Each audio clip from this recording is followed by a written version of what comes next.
Hello friends, welcome back to my channel. आज का हमारा टॉपिक है Edward Lee Thorndike and these are my handwritten notes जो कि आपके एग्ज़ाम के लिए बहुत ही ज़्यादा हेल्पफुल हो सकते हैं।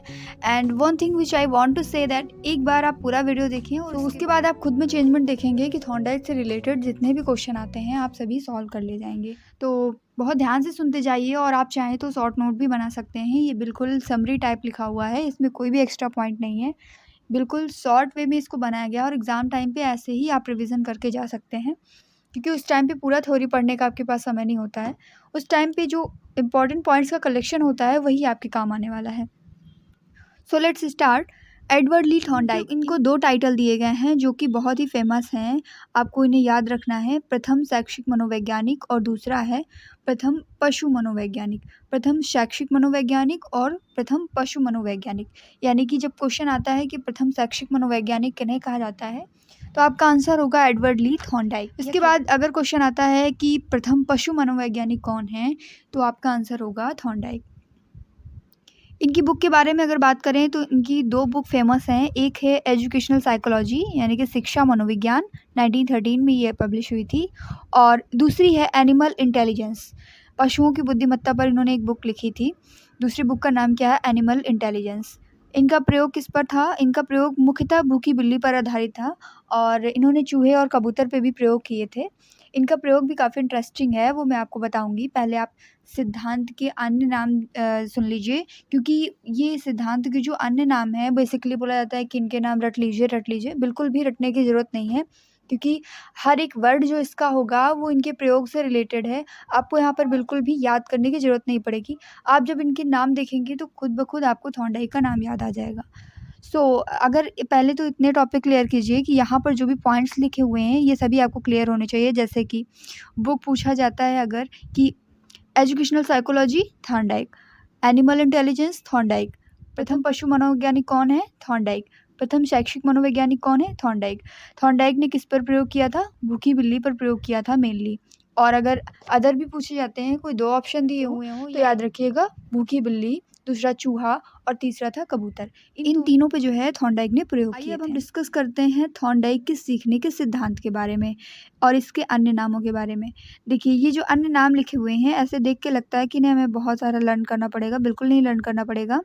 अभी पहले आप इनके नाम पढ़ लीजिए, उसके बाद मैं आपको इनका प्रयोग बताऊंगी, उसके आधार पर ये सभी नाम आपको याद हो जाएंगे।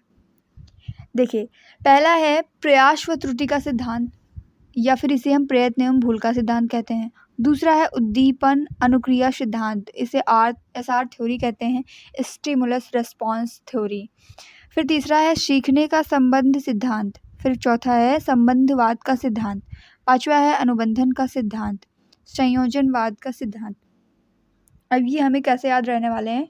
तो सबसे पहले आपको इनका प्रयोग सुनना होगा। भूखी बिल्ली पर कैसे इन्होंने प्रयोग किया था, ध्यान से मेरी बात को सुनिएगा।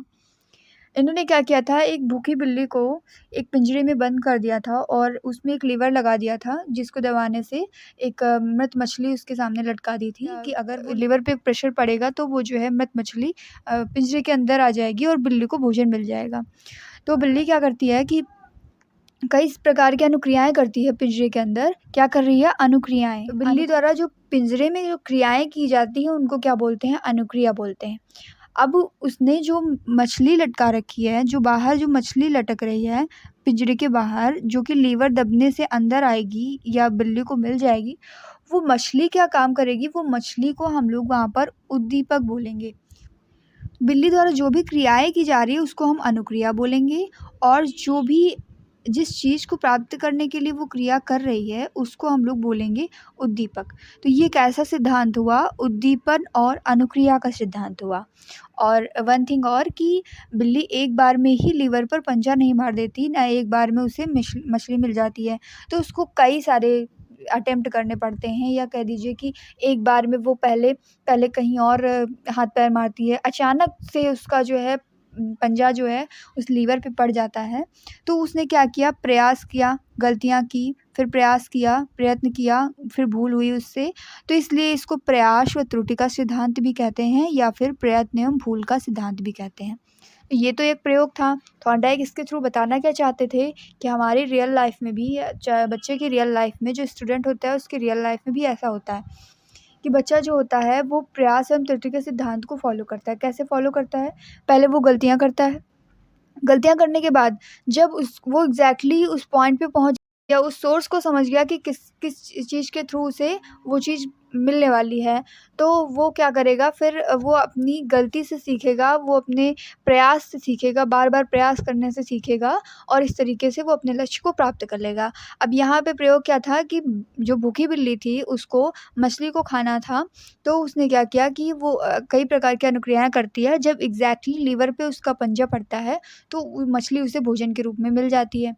अब कहीं भी ये प्रयास व त्रुटि का सिद्धांत, प्रयत्न भूल का सिद्धांत या उद्दीपन अनुक्रिया का सिद्धांत ऐसा लिखा हुआ आपको मिलता है तो आप जाएँगे थॉर्नडाइक की ओर। फिर है सीखने का संबंध सिद्धांत।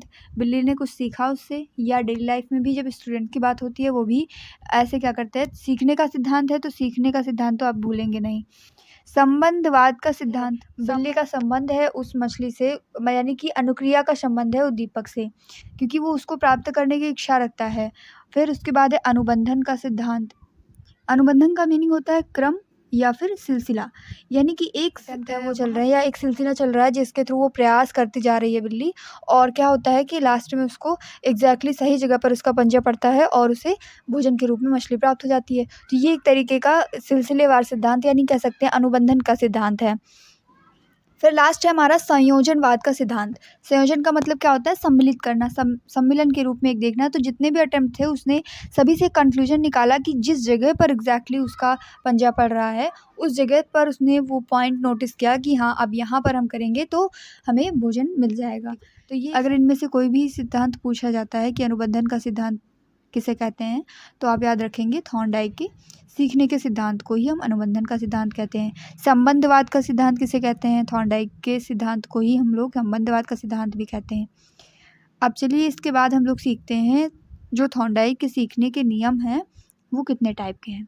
अगर क्वेश्चन आता है कि नियम कितने टाइप के हैं तो आप 2 में टिक करेंगे, क्योंकि इसके नियम 2 होते हैं। पहला होता है मुख्य नियम और दूसरा होता है गौड़ नियम।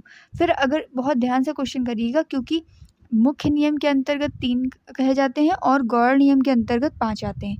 लेकिन जब केवल नियम पूछेगा तो नियम तो मेनली 2 होंगे, एक मुख्य नियम और दूसरा गौड़ नियम। फिर अगर क्वेश्चन आता है कि मुख्य नियम कितने हैं तो 3 होते हैं। पहला होता है अभ्यास का नियम, दूसरा होता है प्रभाव का नियम और तीसरा होता है तत्परता का नियम। इसी तरीके से जो गौड़ नियम है वो 5 हैं। कौन कौन से हैं आइए समझते हैं। गौड़ नियम यहाँ पर 5 हैं।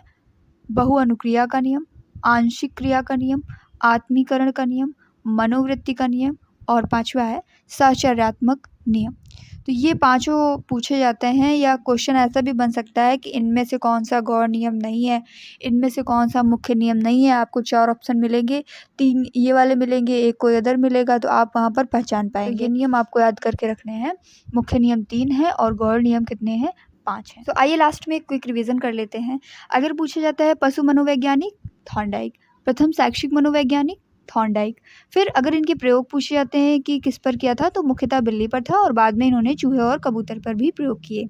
इनकी थ्योरी जो है एसआर थ्योरी या स्टिमुलस रिस्पॉन्स थ्योरी कहते हैं, जिसका नाम क्या है? उद्दीपक अनुक्रिया का सिद्धांत। फिर है एक पॉइंट और यहाँ पर ऐड कर लीजिए कि बुद्धि का बहुकारक सिद्धांत किसने दिया था? थॉर्नडाइक ने दिया था। वैसे तो ये बुद्धि वाले चैप्टर से रिलेटेड क्वेश्चन है, लेकिन थॉर्नडाइक से रिलेटेड था तो यहाँ पर मैंने पॉइंट आउट कर दिया है। बुद्धि का बहुकारक सिद्धांत किसने दिया था? थॉर्नडाइक ने दिया था। और बालू का सिद्धांत भी इसे हम कहते हैं, इसका दूसरा नाम याद रखेंगे बालू का सिद्धांत। सो आई होप ये इंपॉर्टेंट पॉइंट आपके लिए यूज़फुल होंगे। एंड बिल्कुल छोटे छोटे नोट्स अगर आप ऐसे बना के रखेंगे और पूरा थ्योरी टाइप बुक से पढ़ेंगे, क्योंकि आपके पास पूरा लिखने का टाइम नहीं होता है, ऐसे ही शॉर्ट नोट्स आप बना के रख सकते हैं जो एग्ज़ाम टाइम पे आपके लिए बहुत ही ज़्यादा यूज़फुल होने वाले हैं। और इसके बाद इसके नेक्स्ट वीडियो में हम लोग इसके क्वेश्चंस को कवर करेंगे। कुछ इंपॉर्टेंट क्वेश्चंस लेके आएंगे जिनको आप जब सॉल्व करेंगे तो अगर ये थ्योरी पढ़े हुए होंगे तो आपको क्वेश्चंस ऐसे ही आ जाएंगे बिल्कुल, क्योंकि इन्हीं से क्वेश्चन बनते हैं। ये ऐसे पॉइंट हैं जिनसे क्वेश्चन बनना ही बनना है, चाहे फिर टेट का एग्ज़ाम दे रहे हो, सीटेट का दे रहे हो या कोई सा भी। क्योंकि सीटेट में भी जो आपका पेडागोजी पोर्शन आता है वो हाफ रहता है, लेकिन हाफ में आपका ये फैक्चुअल डेटा पूछा ही जाता है, इसलिए ये पॉइंट आपके लिए बहुत ही ज़्यादा इंपॉर्टेंट है। So thank you so much guys, hopefully you like the video and subscribe my channel. अगर आप चैनल पे नए हैं तो चैनल को सब्सक्राइब जरूर कर लें, ताकि टाइम टू टाइम आपको वीडियोज़ अवेलेबल होती रहें।